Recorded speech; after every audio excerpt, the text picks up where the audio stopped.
This is Jennifer from the Sips and Strokes Trussville studio. This is the how-to video to go along with our Art to Go kits. This one is the Welcome Friends wooden shape. You can watch the video and paint along with me if you're doing this shape, or if you are painting another shape and just want to watch the video for general tips, that would also be helpful. I want to show you my inspiration picture because this cutout is bigger than the display I have set up here.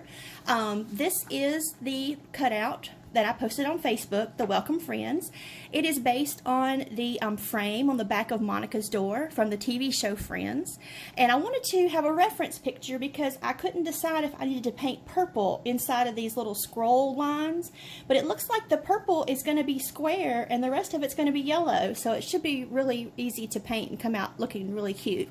So that's my inspiration picture.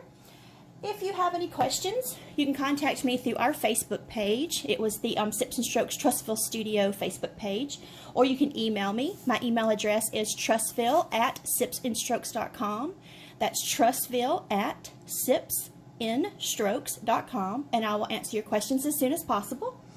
First of all, you need to make sure you've got everything in your kit ready. You are going to need your wooden cutout, and you want to make sure and protect your work surface or work on a surface that the paint is not going to ruin, because acrylic paint does not come out of fabric or cloth or carpet. So make sure you protect your surface, or it's a work surface, and that you have on clothes you don't mind getting paint on. Your kit should have come with a pack of paintbrushes. It's a pack of 10 assorted brushes, and I've already gotten some of my brushes out of here. But you'll notice that they have a waxy coating on them because they're brand new. So you're going to need to rinse that coating out before we get started, but I'll show you that in a second. But I'm going to start with the big half-inch flat brush. You probably do most of the work on this one, but I don't like to drop all of my brushes in my water cup, because if they sit there too long, it'll bend the brushes and these little liners will warp, and then you won't have your nice straight paint brushes you need for your outlines and your letters later. So I'm going to put those aside and just get my cup of water. I'm going to go ahead and drop this biggest of those brushes. He's a half-inch brush. I think he says 5/6 on the handle. Going to drop him in the cup for just a second and go over my supplies. I have my 6 bottles of paint. We got black, white, red, blue, green, and yellow in our kits. You just want to shake your bottles up. If you haven't opened them yet, you want to unscrew the top, and there was a little seal on here to pull off. But once you open them and shake them up, you can just squeeze a little paint out of them. I did not put all the colors on my palette. I just used the colors that we're going to need for this particular cutout. I have yellow for the frame. I'm not sure if I'm going to put any white in it, so there's a little white in case. And then the door is purple, so that's going to be red, white, and blue. So I went ahead and pumped those out, or squeezed them out in pretty good amounts. You want to have, of course, your water cup that you dropped your brush in, and then just a couple of napkins handy. My palette is just a paper plate. If you have one that's got the waxy coating on it, it's better than just the cheap like paper plates. These are okay, but they suck the moisture out of your paint really quickly. So if you have a waxy coated plate, it's better to use for this. So let's get started. I'm going to give that brush a stir in my water cup. If it's the first time you've used it, you just want to make sure you hit the bottom a little bit and get some of that wax out of there. Anytime you come out of your paint cup, you want to go scrape, scrape on the rim, and then a little tap, tap on your napkin. Like a little tap, tap. You want that piece of metal to be dry. That's a good place for water to hide, and it'll sneak down your bristles and go onto your surface when you didn't want water there. So I want my bristles to be just a little bit damp and my brass to be dry. So I've got that going. So I'm going to go to my paint plate. I can't talk. Go to my paint plate. I'm going to get some yellow and just see what straight yellow looks like on here first. It's not terrible, but I think I want to put some white in it. So I'm actually going to bring some white over. Oh, it's hard when we do measurements. Maybe 2/3 yellow, 1/3 white, something like that. And I'm just going to mix it up in there. Gives that white gives that yellow a little more sturdiness, and it takes a little bit of that Crayola yellow out of it. So let's see what this looks like.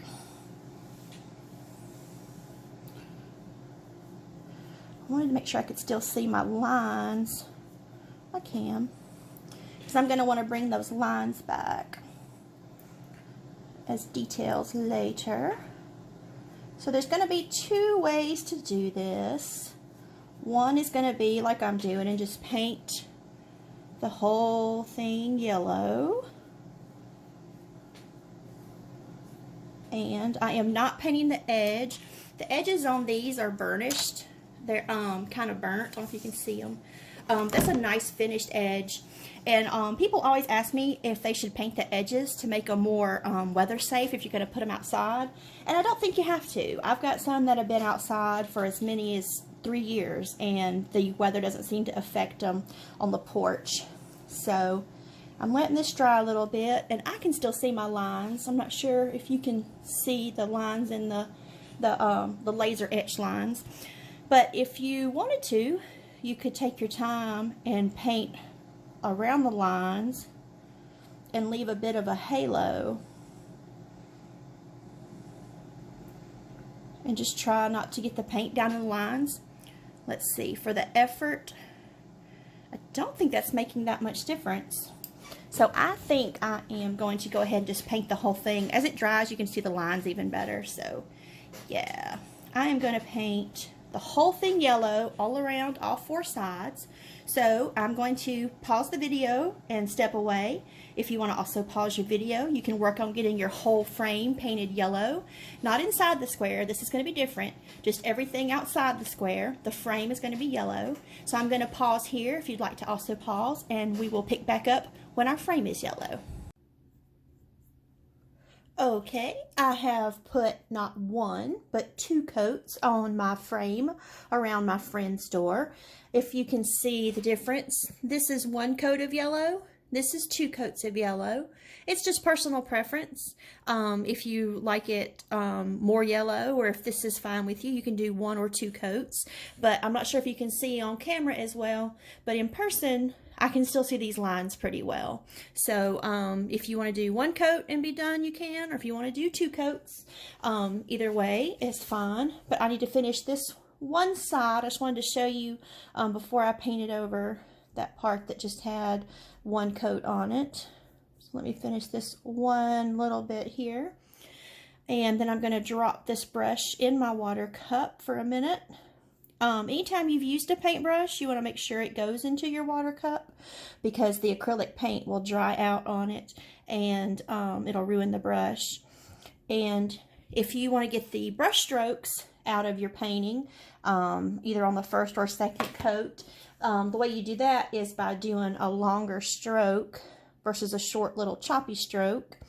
And as it dries, the brush strokes will disappear a little bit more, or we can go back in and touch them up some. So there is my 2 coats of yellow onto my friend's frame. Now I'm going to put that brush in my water cup and give it a stir. I like to say it's like you're making hot chocolate. You want to make sure your brush hits the bottom of the cup and gets the chunkies out. Whenever you come out of that cup, remember, it's the scrape, scrape on the rim. And then a little tap, tap on your napkin, making sure that your brass, your piece of metal, is dry. Now I'm going to make my purple for my door. And purple, you can make 1,000 different shades of purple. So purple is red and blue with white added in to get the shade of purple you want. I want you to make sure you make enough purple to cover your door, because purple is a little bit hard of a color to match again if you were to go back a second time and try to make more of it. So I don't like wasting paint, but something like this where you want to make sure you've got enough, I think it's okay. And really I could have squeezed those paints closer together. I don't like to waste as much paint on my plate as I'm doing right now, because you want to have the paint for your piece, your picture or your wood, and not for your plate. So I'm starting to get a purple, And I have ended up, now I've got, I will say, probably equal parts, a third white, a third red, and a third blue. And I actually want my purple to be a little bit lighter.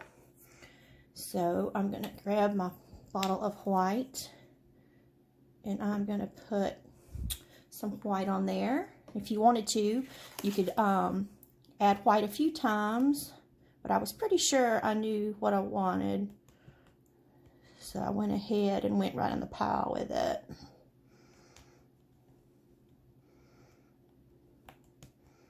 So I like that color, looks pretty good. I'm going to scrape some of that paint off my brush onto the edge of the plate there. And then I'm going to start painting. I'm going to paint around the lines. You want to respect the lines. The lines are your friends. You can clean up if you get inside them a little bit, but this purple has got so much color in it, it's going to kind of be harder to see your lines than it is through the yellow. So I'm just going to start with the purple. Using that bigger brush, the biggest one in our set, that 1/2 inch flat. And the door, you're going to want to paint up and down and get your paint going, and then start doing longer strokes so you can get your brush strokes out of there. But I wanted to show you how I do the edges here. I get my paint going, and I rub one side of my brush, then I turn it over and rub the other side. I do that a few times, and that gets my bristles nice and sharp together. And then you can just come set your brush right against your line and just come straight down, and you get that nice line between your yellow and your purple.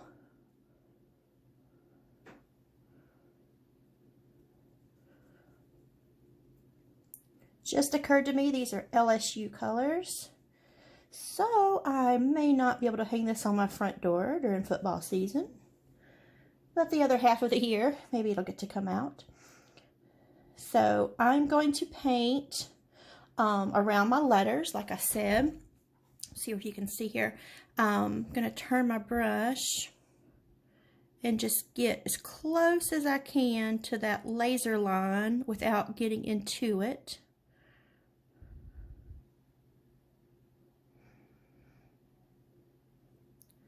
You can take your time and really get into it. Enjoy just watching the paint go on. But I'm going to paint everything on the door, except not the letters, of course, not the dots. Then the peephole is going to be another color, maybe black, I haven't decided yet. And then I'll probably do welcome in white. But I'm going to pause it again and step away. So if you want to pause it and work on your purple, I think probably just one coat of purple, but we'll see. So I'm going to pause it here, and I'll be back when I have painted my whole door purple. Okay, I'm back. I have put my coat of purple on the door and cut around all the letters in Welcome Friends and cut around the peephole.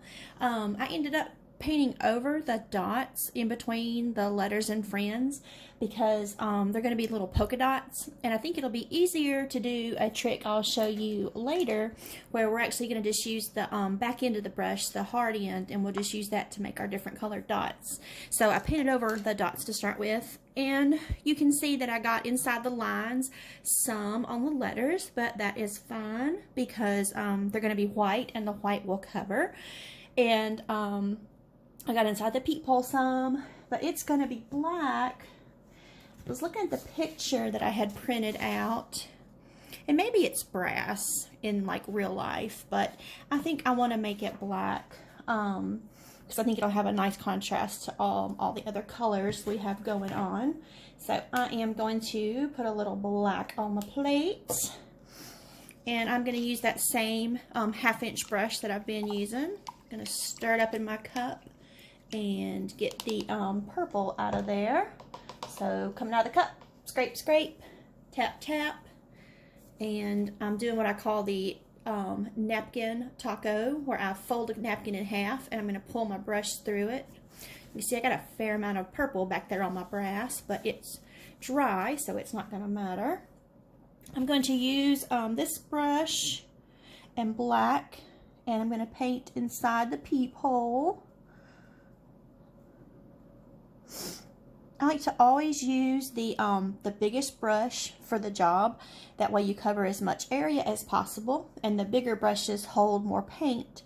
Then you can always go back with a smaller brush and clean up places, but like you wouldn't want to spend like an hour trying to paint this peephole in with a tiny brush. But you can see I worked that brush again on both sides, so I got a nice edge. And just lay it down next to the line and just let the paint and the brush do the work. Excuse me. Got the sniffles. It's pollen. Don't worry. I don't have the Rona. And I am going to turn my wooden cutout because it is always easier to paint when your hand is not in the way. And if you can't see the line, I don't know how you're supposed to stay inside of it. I am being careful not to put my arm down because I can tell back here on the welcome is still wet. And if you saw some purple moving, I had some purple around here still wet. But I will probably do 2 coats of black on here. It depends. Sometimes the black like really soaks in and disappears, and sometimes it doesn't. So it just depends if it's going to need 1 or 2 coats. But we'll have to see how it dries. So there is my peephole. I am going to let the purple continue to dry, and I'm going to do some black around the scroll work on the frame. You can do this with a different brush, but I like the medium flat brush that we've been using. To me, he's actually easier for doing some lines than a round brush. So down here is nice and dry. And you can use your pinky like a kickstand. I'm just going to set my brush down. And I'm not pressing too hard. I'm just going right along that laser line that we have. Get that line. And then I'm doing my brush again on both sides to get that nice tip and get paint in there. Now you want to be neat and careful, because if you get this black somewhere that you didn't want it, you're kind of committed, because the yellow won't cover it again. Now we might be able to do some kind of little accent or some fleck of something, but the black is usually a commitment, especially on wood, it seems. So I'm just painting until my paint runs out. Remember, the lighter the pressure, the thinner the line. The thicker the line means you were pressing harder. So I did all those lines with this brush. I'm going to do as much as I can with this brush. Notice I didn't really go into the turns with it. I will get a different brush for the turns, but I am working on the straight lines right now, or the straighter, longer lines. Let you watch me do this one.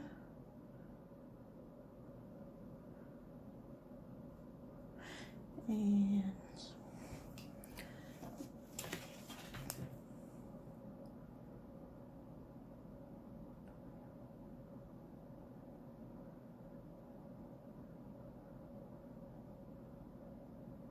I'm also going to do a black line around the door, but here where the purple and the yellow meet, I'm going to do a black line right here. If you've got a straight edge, you could use that to kind of help you make a neat line. Or if you wanted to get painter's tape, you can. Some people just have a really hard time with really straight lines. I'm going to try to show you a straight edge. Let's see. I think this is dry up here. Oh, that's wet. I see wet. Hold on. That's still wet up there. Let's try right here. All right, so I lay that down where I want that line to be.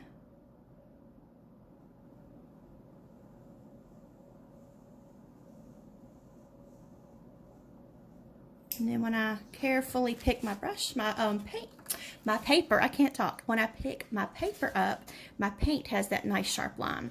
So you can do that with a piece of paper. It's even easier than painter's tape. To me, once you put the painter's tape down, you run a chance of pulling up your fresh paint. So, we put that back aside.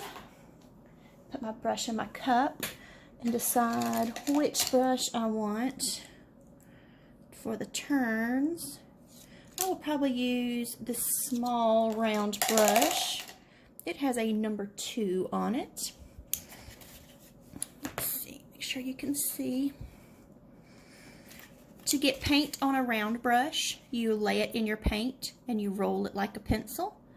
That's how you get paint on a round brush and still keep a round tip going. So I got some black on there, and then I'm just going to pick up and start painting these lines. And I think if you'll go ahead and give yourself permission to do lines that are not necessarily the most perfect, straightest lines ever, you will enjoy this more. If you stress yourself out and you think you have to have perfect, like coloring book, perfect black lines, to me, it's just not as much fun. You just stressed yourself out too much. So your lines aren't going to be perfect, because remember, you're a person, you're not a machine. So you just work until you're happy with them. Some people say, well, why can't I just grab a Sharpie? Well, you can, but a Sharpie's going to fade really quickly, and it soaks into this wood. You'd be surprised. It almost disappears sometimes. So just work until you're happy. But remember, this is not meant to be seen at such a close distance when you put this up on your door or your wall or wherever you're going to put it. Art is meant to be admired from like 3 to 6 feet away or 3 to 5 feet away. And you are never going to be as close to this thing again as you are right now, or as critical of it as you are right now. I always say, when you go to somebody's house, you don't walk up and get 3 inches from a painting or from something that they've made and go, oh, look, your line right here, it breaks. But you're probably judging yourself like that right now. So just go with it. Just happy little lines. So I would clean this up a little bit. This is a little chunky right here. But you do want to get up and take a step back from your painting or your board, whatever you're working on, and literally take in the big picture. Something that's bothering you right now, once you just take a step back, you might not even notice anymore. And sometimes we'll even take a picture with our phone and look at it, and it helps remove your eye a little bit more. Something that was really driving you nuts maybe doesn't bother you anymore. And also you can take breaks, like, you know, take a break, walk away from it, get something to drink, and come back and go, okay, well, I'm fine now. Like, you know, that little break in the line doesn't bother me. So that is how I'm going to work my way around. I'm going to do all those black lines, take my time, and do it nice and thick, and it probably will only take 1 trip around. When I get through with the black lines, I'm going to switch brushes, probably, oh, let's see. This is a nice squarish font, and the welcome is very thick, so I think I'm going to try this smaller of the flats. He has a number 6 on him, So I am going to put some white on my plate because I used all my white. And get some white. I'm doing both sides of the brush. And then I've worked everywhere till everything is wet, so I need to be careful. I'll lay this right here. And I'm going to start painting the words. I'm going to paint as much as I can, maybe once or twice with this brush to get it started filling in. And then you can switch to one of the other round brushes and get in those fine little turns and fine little tips of the letters. And then the tip I talked about too is if something's super tiny, you can use the back of your brush. I just dipped it in paint, and then you can actually use it kind of like a pencil almost and push it around. So if the brush is really stressing you out and you just want to slow it down a little bit even more, you can sit here and do that and do it a couple of times, and you'll have your letters covered. Like I may have said earlier, I'm not sure if it's this video or the one before, we're in quarantine, we got nothing better to do, so might as well take your time and enjoy it and make a nice product that you're proud of. So I'm going to step away. I'm going to work on my black lines. I'm going to do my line around my door, the black line I showed you with the piece of paper, and I'm going to put a coat of white in my welcome, the word at the top. And probably it's going to take 2 coats of white. I wouldn't be surprised because the white usually soaks into this wood pretty good. So I am going to step away. If you want to pause the video, if you're painting along with me, I'm going to put either 1 or 2 coats in my words, most likely 2 coats. I'm going to do my black lines, and then I'll come back and show you how to do the dots, and we will finish up. Alright, I finished putting the white on my letters. Now I'm going to put the dots between the letters and friends. And also I can go back and touch up if I got purple out of the lines anywhere. Like I just noticed right here. Clean that up a little bit.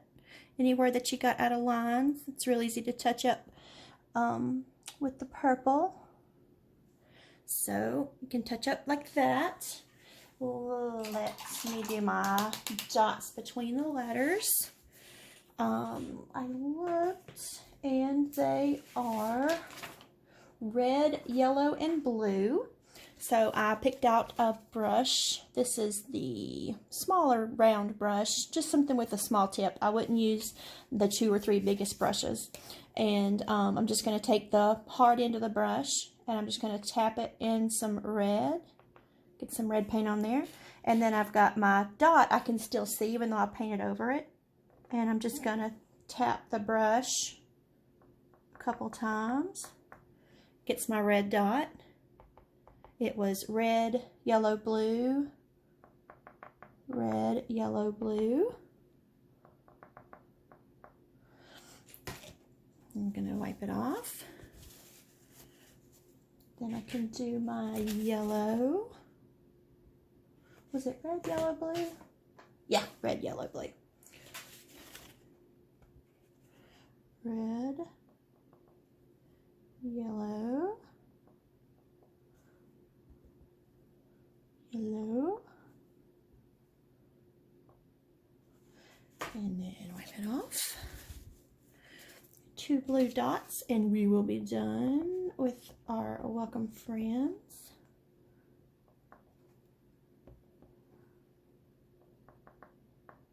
Blue. And blue down here. I think I'm off the screen. You can't see. It's the one down here between the D and the S.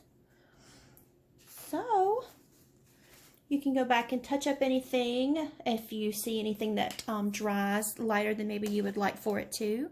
But there is my welcome friends, and I hope you had as much fun painting yours as I did mine. Thank you.